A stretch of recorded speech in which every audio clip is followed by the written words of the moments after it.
Hello students, welcome back all of you. In this video, I will give you a homework. Exercise number 2.2. आपको घर पे homework अपनी book में करना है खुद से, right?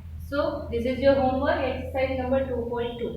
Now we are moving to the diagrams.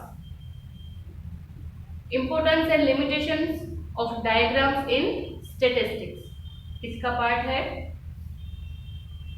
Now let's start. In order to understand and represent huge and complex data into a simple and attractive manner, classified data are presented in the form of graphs or diagrams. As per our syllabus, we will discuss only diagrams. The main characteristics of the data presented by graphs are self-explanatory. For example, for the forecasting of weather conditions on television, various diagrams are used. Similarly, various departments of central and state government, industrial firms, etc. publish their annual activities in the various publications by using diagrams. जितने भी अगर आप देखो companies में presentation होते हैं या तो फिर कोई ऐसी इंफॉर्मेशन है, कॉम्प्लेक्स इंफॉर्मेशन है which we have to shown in a simple and attractive manner to attract the people, to understand the people, right? So businessman क्या करते हैं, सारी इंफॉर्मेशन को एक डायग्राम के फॉर्म में पीपल के सामने, पब्लिक के सामने रिप्रेजेंट करते हैं in a simple and attractive manner. उसको बोलते हैं डायग्राम. अब उसकी इंपॉर्टेंस क्या है? The importance of diagram is clear from this. First is diagram represents the data in attractive, simple and concise form. Concise यानी कि शॉर्ट. डायग्राम जो है वो डेटा को अट्रैक्टिव, सिंपल और कंसाइज फॉर्म में रिप्रेजेंट करता है. Second one is the characteristics of the data expressed by diagrams are remembered for longer time. बोलते हैं ना, देखी हुई चीज लंबे समय तक याद रहती है. अगर आप डायग्राम देखोगे तो वो उसको आप लॉन्ग टर्म के लिए याद रख पाओगे. You can remember it for longer time. Third one is when two or more sets of data are presented by diagrams on the same scale, the comparative study of those data become very simple. अगर एक ही diagram में दो या तीन अलग अलग चीजों को मिला के अलग अलग चीजों को रिप्रेजेंट किया गया है तो we can easily compare each data to another data, right? So comparison will be easy from diagram. Fourth is diagram have visual presentation of the data, so one can save time for studying the data. ये क्या है, देख के ही पता चल जाता है कि इसका प्रॉफिट लॉस हुआ है या प्रॉफिट हुआ है, increase decrease in the sale, in the production, in the purchase, right? देख के ही अगर हमें पता चल जाता हो तो ये सारी जो sentences wise information, ungroup data को एनालिसिस करने का टाइम जो है वो बच जाता है. So diagram is a time saver, right? You can save the time for studying the data. Fifth one is the core characteristics of the data conveyed by diagram are easily understood by illiterate, less educated or even by children.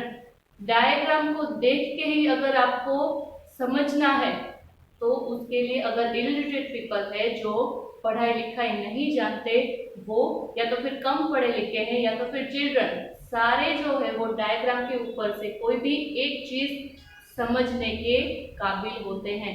So diagram is recognised by all of the illiterate people, less educated person और even a children.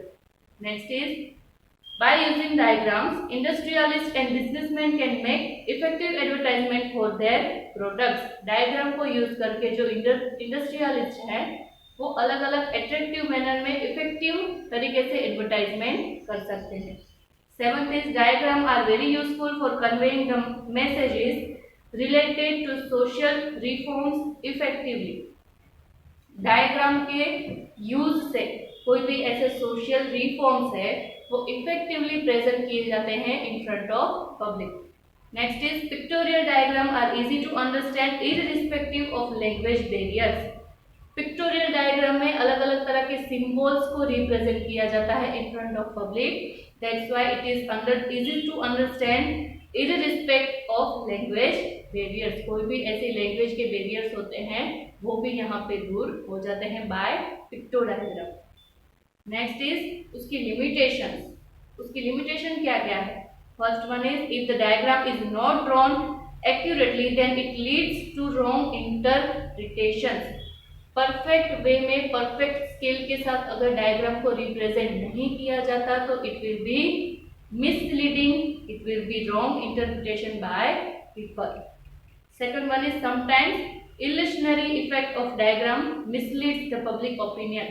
अलग तरह की जो public opinion है उसको mislead भी कर सकता है डायग्राम अगर अच्छी तरह से रिप्रेजेंट ना किया जाए तो। Third one is there is a loss of accuracy of the data by diagrammatic representation. Diagram में भी कुछ लिमिटेशंस होती हैं, जैसे कि सारे जो स्केल है, सारे जो वैल्यूज है, अमाउंट है, उसको नंबर से उसको एक्यूरेटली आप रिप्रेजेंट ना भी कर सकते, ऐसे समय पे एक्यूरेसी का लॉस भी हो सकता है। Now another point is types of diagram. Diagrams के कितने टाइप्स है? There are mainly 3 types of diagram.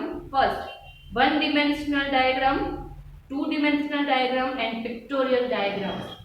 One dimensional यानी कि एक ही माप के साथ आप उसको ड्रॉ कर सकते हैं, उसमें एक ही इंफॉर्मेशन होती है। सेकंड इज टू डिमेंशनल यानी कि अलग अलग तरह के दो जो मैसेजेस है वो आप उसको प्रोवाइड कर सकते हो। And third one is pictorial diagram. First, we will start with one-dimensional diagrams. A diagram drawn by considering only one characteristic of the data is called one-dimensional diagram. ये डायग्राम एक ही characteristic के data को represent करता हो उसको बोलते हैं one dimensional diagram. उसमें आते हैं 4 तरह के another diagram. First is bar diagram, second is multiple और adjacent bar diagram, third one is simple divided bar diagram and the fourth one is percentage divided bar diagram, right? तो यहाँ पे 4 तरह के डायग्राम इंक्लूडेड है in one dimensional diagram. फिर है to dimensional diagram. उसको टू डिमेंशनल में क्या होता है? One-dimensional diagram is used to represent a single characteristic of the data. In such diagrams, either height or breadth is taken into consideration, but when the volume of the data is large, then in order to represent it on a diagram, both length and breadth are taken into consideration. Thus, total value is shown as area in the diagram for which diagram like square, rectangle, circle, pie diagram are included. We shall study only circle diagram and sectorial और pie diagrams. यहाँ पे two dimensional में भी 2 तरह के जो है उसमें टाइप्स होते हैं। First is circle diagram and the another is pi diagram. ये टू डिमेंशनल के टाइप्स हैं। And third one is pictorial diagram. तो यहाँ पे हमने डायग्राम्स के बारे में डिस्कस किया। नेक्स्ट वीडियो में फर्स्ट जो है वन डिमेंशनल डायग्राम, उसमें बार डायग्राम और मल्टीपल बार डायग्राम किस तरह से ड्रॉ करते हैं उसके बारे में हम सीखेंगे। तब तक के लिए इसको रीड कीजिए, रिवाइज कीजिए and thank you very much.